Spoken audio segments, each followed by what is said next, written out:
ষাট গম্বুজ মসজিদ বাংলাদেশের খুলনা বিভাগের বাগেরহাটে অবস্থিত একটি ঐতিহাসিক মসজিদ। এটি ইউনেস্কোর বিশ্ব ঐতিহ্যবাহী স্থান বাগেরহাট মসজিদ শহরের একটি অংশ। এটি বাংলার সুলতানি আমলের ১৩৫২ থেকে ১৫৭৬ বাংলাদেশের বৃহত্তম মসজিদ। এটি সুন্দরবনের গভর্নর খান জাহান আলী দ্বারা নির্মিত হয়েছিল। এটিকে সমগ্র দক্ষিণ এশিয়ার সবচেয়ে চিত্তাকর্ষক মুসলিম স্মৃতিস্তম্ভগুলির মধ্যে একটি হিসাবে বর্ণনা করা হয়েছে। এটি বাগেরহাটের প্রধান শহর থেকে প্রায় ৪.৮ কিলোমিটার বা ৩ মাইল দূরে অবস্থিত এবং ঢাকা থেকে প্রায় ৩২০ কিলোমিটার দূরে অবস্থিত। যদিও মসজিদের নাম ৬০ গম্বুজ, কিন্তু এর গম্বুজের সংখ্যা আসলে ৭৭টি। মিনারের ৪টি গম্বুজ যুক্ত করলে এর মোট গম্বুজের সংখ্যা দাঁড়ায় ৮১তে। মসজিদটি উত্তর দক্ষিণে বাইরের দিকে প্রায় ১৬০ ফুট ও ভিতরের দিকে প্রায় ১৪৩ ফুট লম্বা এবং পূর্ব পশ্চিমে বাইরের দিকে প্রায় ১০৪ ফুট ও ভিতরের দিকে প্রায় ৮৮ ফুট চওড়া। দেয়ালগুলো প্রায় ৮.৫ ফুট পুরু। কালের বিবর্তনে লোকমুখে ৬০ গম্বুজ বলতে বলতে ৬০ গম্বুজ নামকরণ হয়ে যায়, সেই থেকে ৬০ গম্বুজ নামে পরিচিত।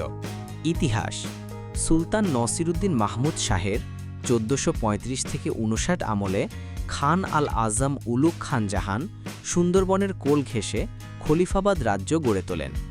খান জাহান বৈঠক করার জন্য একটি দরবার হল গড়ে তোলেন, যা পরে ৬০ গম্বুজ মসজিদ হয়। এই মসজিদটি বহু বছর ধরে ও বহু অর্থ খরচ করে নির্মাণ করা হয়েছিল। পাথরগুলো আনা হয়েছিল রাজমহল থেকে। তুঘলকি ও জৌনপুরী নির্মাণশৈলী এতে সুস্পষ্ট।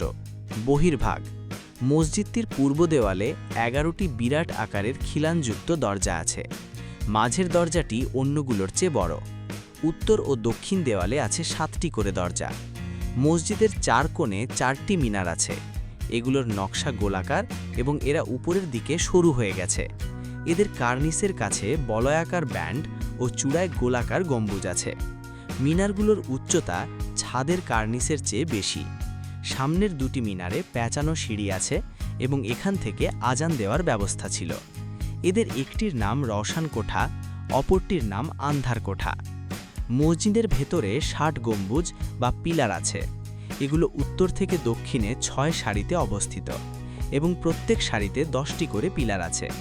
প্রতিটি স্তম্ভই পাথর কেটে বানানো। শুধু 5টি স্তম্ভ বাইরে থেকে ইট দিয়ে ঢেকে দেওয়া হয়েছে। এই ৬০টি স্তম্ভ ও চারপাশের দেয়ালের ওপর তৈরি করা হয়েছে গম্বুজ। মসজিদটির নাম ৬০ গম্বুজ বা ৬০ গম্বুজ মসজিদ হলেও এখানে গম্বুজ মোটেও ৬০টি নয়, বরং গম্বুজ সংখ্যা ৮১টি। ৭৭টি গম্বুজের মধ্যে ৭০টির উপরিভাগ গোলাকার, ৬০টি ৩ মিটার, 10টি ২.৮ মিটার এবং পূর্ব দেওয়ালের মাঝের দরজা ও পশ্চিম দেওয়ালের মেহরাবের মধ্যবর্তী সারিতে যে ৭টি গম্বুজ, সেগুলো দেখতে অনেকটা বাংলাদেশের চৌচালা ঘরের চালের মতো।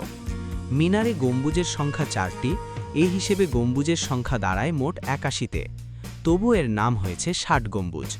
ঐতিহাসিকরা মনে করেন ৭টি সারিবদ্ধ গম্বুজ সারি আছে বলে এই মসজিদের ৭ গম্বুজ এবং তা থেকে ৬০ গম্বুজ নাম হয়েছে। আবার অনেক ঐতিহাসিক মনে করেন গম্বুজগুলো ৬০টি প্রস্তর নির্মিত স্তম্ভের ওপর অবস্থিত বলেই নাম ৬০ গম্বুজ হয়েছে। আবার কেউ বলেন ওই ৩ মিটার লম্বা ৬০টি গম্বুজের নামকরণে এর নাম হয় ৬০ গম্বুজ মসজিদ। অভ্যন্তরভাগ: মসজিদের ভেতরে পশ্চিম দেয়ালে 10টি মেহরাব আছে। মাঝের মেহরাবটি আকারে বড় এবং কারুকার্যমণ্ডিত।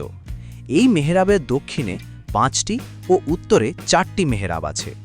শুধু মাঝের মেহরাবের ঠিক পরের জায়গাটিতে উত্তর পাশে যেখানে একটি মেহরাব থাকার কথা, সেখানে আছে একটি ছোট দরজা। কারো কারো মতে খান-ই জাহান এই মসজিদটিকে নামাজের কাজ ছাড়াও দরবার ঘর হিসেবে ব্যবহার করতেন, আর এই দরজাটি ছিল দরবার ঘরের প্রবেশপথ। আবার কেউ কেউ বলেন মসজিদটি মাদ্রাসা হিসেবেও ব্যবহৃত হতো।